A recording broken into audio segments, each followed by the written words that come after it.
Olá, a aula de hoje é sobre anatomia do centro branco-medular e núcleos da base. E aí, recapitulando como acontece a organização interna do cérebro. Nós temos substância cinzenta disposta de forma periférica, é o que chamamos de córtex cerebral, e substância branca disposta de forma central, é o que chamamos de centro branco medular. E mergulhados nessa substância branca, nós temos acúmulos ou núcleos de substância cinzenta, conhecidos como núcleos da base. Essa organização é bastante semelhante à organização do cerebelo e, por isso, esses dois órgãos compartilham aí características do sistema nervoso suprassegmentar. Quais seriam os núcleos da base? São 7, embora exista aí alguma divergência entre os autores, mas são classicamente 7, sendo que 4, os primeiros 4 descritos aqui, estão associados mais a atividades motoras e os outros 3 a atividades psíquicas superiores. Então, o claustrum, tá? É esse núcleo aqui, extremamente fininho, é um núcleo laminar, entre a cápsula extrema e a cápsula externa, tá? Acredita-se que ele module e regule a atividade motora, mas a sua função ainda é bastante desconhecida. O núcleo caudado, tá? Ele tem a forma aí de um C, ou pelo menos semelhante a um C, que acompanha aí o traçado dos ventrículos laterais, tá? Sendo que na extremidade aqui da sua cauda, nós temos o corpo amidaloide ou amígdala. Então, ele tem uma cabeça, um corpo e uma cauda. Geralmente, nas secções transversais, a gente vê aí, tá? Ou frontais, a gente vê parte da sua cabeça e parte da sua cauda, dificilmente vê o núcleo caudado em toda a sua extensão. Além do núcleo caudado, nós temos o putamen, que é esse aqui mais escuro, tá? Que vai contrastar exatamente com esse aqui mais claro, que é o globopálido, que por sua vez se divide em pálido lateral e pálido medial. O globopálido mais o putamen formam o que nós chamamos de núcleo lentiforme, e o núcleo lentiforme mais o núcleo caudado formam o corpo estriado dorsal, ok? E o corpo estriado dorsal tem uma participação aí bastante efetiva no planejamento dos movimentos, tá? Que nós vamos discutir mais adiante quando estivermos falando de circuito motor. E aqui a gente aproveita para falar para vocês de uma sequência de estruturas que a gente observa, tá? Do córtex da ínsula, que é essa região, até o tálamo e o terceiro ventrículo. Então, a gente vê o córtex da ínsula, a cápsula extrema, o claustrum, a cápsula externa, o putamen, a lâmina medular externa ou lateral, o pálido lateral, a lâmina medular interna ou medial, o pálido medial, a cápsula interna, o tálamo, aí com a sua divisão, e o terceiro ventrículo, tá? Então, é importante conhecer essa sequência e identificar estas estruturas. E os outros 3 núcleos da base, como eu disse para vocês, estão associados aí a funções psíquicas superiores. Então, o corpo amidaloide vocês já conhecem, é o principal componente do processamento das emoções e faz parte do sistema límbico. O núcleo accumbens, vocês também já conhecem, está associado ao processamento do prazer, sistema mesolímbico. E o núcleo basal de Meinert, tá? que está aqui mais ou menos nessa região, né? Então, aqui a gente tem, por exemplo, o terceiro ventrículo de referência. A gente sabe, né, que ele tem fibras colinérgicas, que tem aí projeção para todo o córtex e que ele está implicado, inclusive, né, na doença de Alzheimer, tá? Então, são 3 mais associados às funções psíquicas superiores. E aí, o núcleo accumbens mais o núcleo basal de Meinert vão formar o que a gente chama de corpo estriado ventral. Mas o foco da nossa aula é o corpo estriado dorsal. E a partir de agora, quando falarmos corpo estriado, estamos nos referindo ao corpo estriado dorsal, que é o putamen, o globo pálido e o núcleo caudado, ok? E aí, o corpo estriado, ele tem uma porção filogeneticamente mais nova, que é o neoestriado, ou striatum, que é o núcleo caudado mais o putamen. E uma região filogeneticamente mais antiga, que é o paleoestriado ou pallidum, que é o globo pálido, ok? Então, o corpo estriado tem o striatum e o pallidum. E como que ele interage com o sistema motor? Então, a gente tem as áreas motoras do córtex, certo? Descem informações para o corpo estriado, que passam pelo tálamo e voltam ao córtex. Então, é um circuito em alça, córtico, estriado, tálamo, cortical, que vai modular aí a atividade dos neurônios motores somáticos, né, da motricidade somática ou voluntária. E como que os núcleos da base, mais especificamente o corpo estriado dorsal, faz isso? Através de um circuito conhecido como circuito motor. Então, como eu falei, é um circuito em alça, córtico, estriado, tálamo, cortical. Então, do córtex, das áreas motoras do córtex e também da área somestésica, descem estímulos excitatórios para o striatum, que é a parte filogeneticamente mais recente e é a porta de entrada do corpo estriado. Do striatum, essas informações têm que chegar ao pálido medial, que é a área filogeneticamente mais antiga, que é a porta de saída. Porque do pálido partem projeções inibitórias para o tálamo. E uma vez bloqueando o tálamo deixa de estimular o córtex e freia os movimentos, ok? Então, isso é um mecanismo aí de evitar movimentos indesejáveis, ok? Bom, mas quando o estímulo chega no striatum, para ele ir para o pálido medial, ele pode seguir 2 vias. Uma via direta porque ele vai direto do striatum para o pálido medial, direto da porta de entrada para a porta de saída, onde o striatum bloqueia o pálido. Se ele bloqueia o pálido deixa de bloquear o tálamo. Se o pálido deixa de bloquear o tálamo libera o córtex. Então, isso é uma via que permite o movimento. A outra via é chamada de indireta. Indireta porque para do striatum passar o pálido medial vai seguir um caminho muito maior.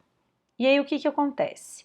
O striatum bloqueia o pálido, só que agora o pálido lateral, que uma vez bloqueado deixa de bloquear o subtálamo.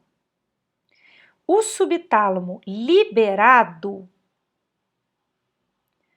estimula o pálido medial. E o pálido medial estimulado bloqueia o tálamo, que por sua vez deixa de estimular e não libera o córtex. Então, é uma via que inibe o movimento, tá? Acredita-se que, de maneira fisiológica, todo estímulo que parte do córtex e entra no striatum, ele vai seguir as duas vias, né? Uma a favor e outra contra o movimento.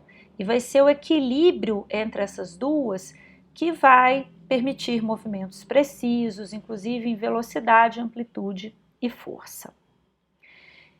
E temos também integrando e interagindo com esse circuito uma outra estrutura, que é a substância negra. A substância negra, ela tem conexões recíprocas com o estriato. Então, nós temos tanto fibras estriato-nigrais quanto nigro-estriatais. As fibras nigro-estriatais são caracteristicamente dopaminérgicas e elas se ligam a dois tipos de receptores no estriato. O D1 excitador, que está ligado à via direta, e o D2 inibidor, que está ligado à via indireta. Então, se ela excita direta, ela favorece a direta. E se ela bloqueia a indireta, ela continua favorecendo a direta. Se ela favorece a direta, ela é uma estrutura que atua a favor dos movimentos, tá? Então, se a gente parar um pouquinho para observar, além daquele circuito básico, córtico estriato, tálamo cortical, nós temos aqui a presença do subtálamo, que é uma estrutura diencefálica, e da substância negra, que é uma estrutura mesencefálica, uma atuando a favor do movimento, outra contra o movimento. Então, até nesse sentido, existe um certo equilíbrio também. Bom, claro que nesse circuito motor podem haver disfunções. Como eu falei, normalmente o estímulo segue pelas duas vias e há um equilíbrio entre elas, né, no sentido aí de que os movimentos sejam executados da forma mais precisa possível. Mas em algumas patologias existe predomínio da via direta, tá? Por exemplo, por lesão do subtálamo. Se eu tenho uma lesão do subtálamo, eu prejudico a via indireta. Então, existe um predomínio da direta. E aí, se há um predomínio da direta, há um favorecimento maior dos movimentos. Então, nós temos síndromes hipercinéticas, com excesso de movimento. A mais característica é o embalismo, que vem exatamente da lesão do subtálamo. A pessoa realiza movimentos involuntários e rápidos com os membros, tá? Como se estivesse jogando um objeto, tá? E esses movimentos, eles são constantes e às vezes não cessam nem durante o sono, levando a pessoa à exaustão, tá? Então, o hemibalismo é aí a síndrome hipercinética mais característica. Outra bastante conhecida é a coreia de Sydenham, que é alteração aí de estrutura do estriado, mais especificamente do núcleo caudado. Ela tem causa autoimune, tá? É comum em crianças e caracteriza-se por movimentos involuntários, porém mais delicados e sinuosos, tá? Semelhante a uma dança, tá? Movimentos coreicos, né? Então são coisas aí mais leves do que o embalismo. Por outro lado, tá? Se eu tenho um prejuízo da via direta, tá? Como por exemplo, por lesão da substância negra, predomina a indireta. E aí a grande síndrome hipocinética conhecida é a síndrome de Parkinson, cuja principal causa é a doença de Parkinson, tá? Que vem de uma degeneração da substância negra e da queda dos níveis de dopamina nas fibras nigroestriatais. E aí existe o quê? Um prejuízo da via direta e um predomínio da via indireta. Então, a doença de Parkinson ela é hipocinética, tá? E a grande característica dela é a bradicinesia, né? A bradicinesia tem que estar sempre presente, que é a diminuição de movimentos, a dificuldade de iniciar os movimentos, justamente associada ao desfavorecimento da via direta. Então, o paciente com Parkinson, ele tem dificuldade de iniciar o movimento, às vezes você repara que ele fica ali mascando antes de começar a andar, tem aquela marcha de passos curtos, né, lentos, é restrição de movimento, é bradicinesia. Também tem o tremor de repouso, que é bastante característico, e a rigidez, né, que vem aí de uma hipertonia generalizada. Mas a grande característica, como uma síndrome hipocinética, é a bradicinesia. E o transtorno obsessivo compulsivo, ele não está associado aí ao circuito motor, tá? Porque ele está associado a funções psíquicas superiores, ele está associado aí a circuitos em alça, que regiões, né, ou núcleos específicos aqui dentro dos núcleos da base tem com córtex pré-frontal, né, e acredita que venha desses circuitos em alça o transtorno obsessivo compulsivo, né, mas isso também ainda não é 100% comprovado. E aí a gente volta naquele slidezinho de movimentos voluntários que agora sim está completo.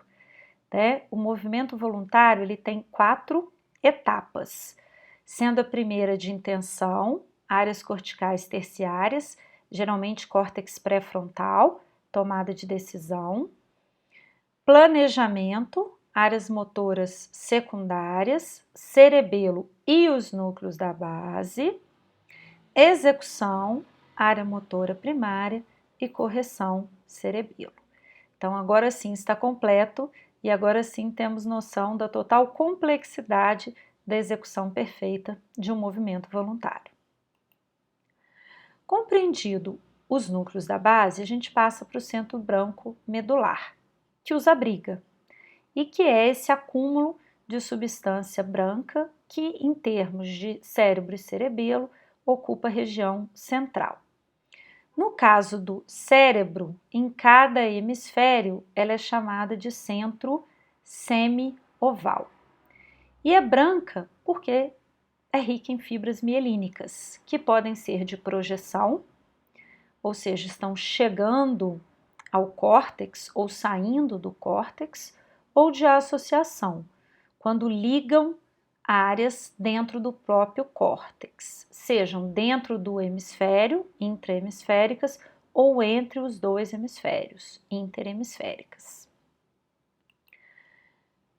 Começando pelas de associação intrahemisféricas, tá? Elas conectam áreas corticais dentro do mesmo hemisfério. Se essas áreas corticais forem vizinhas, por exemplo, 2 giros vizinhos, tá? Elas são curtas e são chamadas de fibras arqueadas ou fibras em U. Se essas áreas estão dentro do mesmo hemisfério, porém são distantes, a gente forma aí os fascículos, tá? E aí nós temos 4 característicos. O fascículo longitudinal superior, tá? Que liga aí frontal, né, parietal e occipital, alguns também incluem o temporal, é aquele que liga as áreas anterior e posterior da linguagem. O fascículo unciforme, que liga o lobo frontal ao temporal, passando, né, aí pelo sulco lateral. O fascículo do cíngulo, que vai fazer aí parte do circuito de Papez, e o longitudinal inferior, que liga o occipital ao temporal na face medial. Então, essas são as fibras intrahemisféricas longas. Lembrando que tem as fibras intrahemisféricas curtas, né, entre giros vizinhos, também chamadas de arqueadas ou em U. E as fibras interhemisféricas, também chamadas de comissurais. O principal conjunto dessas fibras é o corpo caloso, tá? Que também é o maior contingente de fibras do sistema nervoso central e que liga áreas simétricas dos dois hemisférios, né? Todas as áreas, exceto aquelas ligadas pela comissura anterior, que é a parte olfatória e os lobos temporais, e pela comissura do fórnix, que são os hipocampos. Todo o restante é o corpo caloso. Repetindo, a comissura anterior liga partes associadas à olfação e os lobos temporais, e a comissura do fórnix vai estabelecer comunicação aí entre os dois hipocampos, tá? Então, disparadamente, o corpo caloso é aí a estrutura mãe deste processo. E as de projeção? As de projeção são aquelas que saem do córtex, né, em direção a centros subcorticais ou estão vindo de centros subcorticais em direção ao córtex. A primeira estrutura é o fórnix, né, que liga uma área cortical, o hipocampo, a uma área subcortical, né, ou diencefálica, que é o corpo mamilar, ok? Então, é um feixe de fibras de projeção. Mas o principal é a cápsula interna, tá? A cápsula interna, localizada aqui, ó, nesta região, entre a cabeça do núcleo caudado e o tálamo medialmente e o núcleo lentiforme lateralmente, então a cápsula interna, tá, abriga a maior parte das fibras que entram ou saem do córtex cerebral, ok? Então, a maior parte das fibras que entram ou saem do córtex cerebral. E a cápsula interna é dividida em 3 regiões. A perna anterior, que está entre a cabeça do núcleo caudado e o núcleo lentiforme. A perna posterior, entre o tálamo e o núcleo lentiforme. E o joelho, entre a perna anterior e a perna posterior. E por cada uma dessas regiões passam feixes de fibra específicos. Então, na perna anterior passa o córtico pontino, no joelho o córtico nuclear e na perna posterior o córtico espinhal, seguido das radiações talâmicas. Então, nós estávamos falando de fibras eferentes, córtico pontino, córtico nuclear, córtico espinhal. Então, aqui na perna posterior, além do córtico espinhal, nós temos as radiações talâmicas, que são as informações que estão entrando no córtex, provenientes do tálamo, inclusive as radiações óptica e auditiva, ok? E aí, a cápsula interna, ela fica aqui como que contida, né, pela presença do núcleo lentiforme. Quando ela atinge o nível superior ao núcleo lentiforme, ela se espalha para atingir as várias regiões do córtex. E aí, quando ela se espalha, ela forma o que a gente chama de coroa radiada, que não é nada mais, nada menos que a continuação da cápsula interna acima do nível do núcleo lentiforme. E aí, gente, a lesão de cápsula interna, ela costuma ser mais grave que a lesão do próprio córtex. Por quê? Porque ela abriga um grande contingente de fibras numa pequena área, tá? Então, a gente tem, por exemplo, algumas artérias que são responsáveis aqui pela nutrição da cápsula interna. Se eu tenho um acidente vascular cerebral e comprometo essas artérias, a irrigação da cápsula interna fica alterada. E aí eu leso córtico pontino, córtico nuclear, córtico espinhal e as radiações talâmicas. Ou seja, eu perco toda a motricidade voluntária e toda a sensibilidade do lado oposto do corpo, seja corpo ou face, tá? É um que a gente chama de hemiparesia mais hemianestesia proporcionadas, tá? Porque você perde igual face, membro superior e membro inferior, tá? Então, é uma lesão muito grave. As lesões de cápsula interna são muito graves, tá? Os AVS que atingem essa região trazem sequelas aí importantíssimas, tá?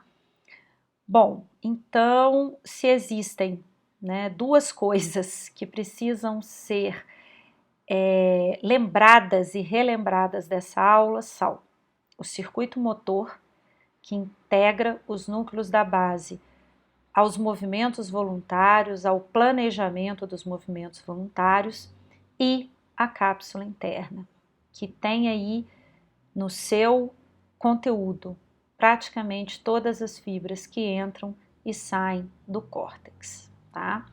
Então era este o conteúdo que eu gostaria de passar para vocês, né? Esta aula é mais rápida, espero que tenham compreendido.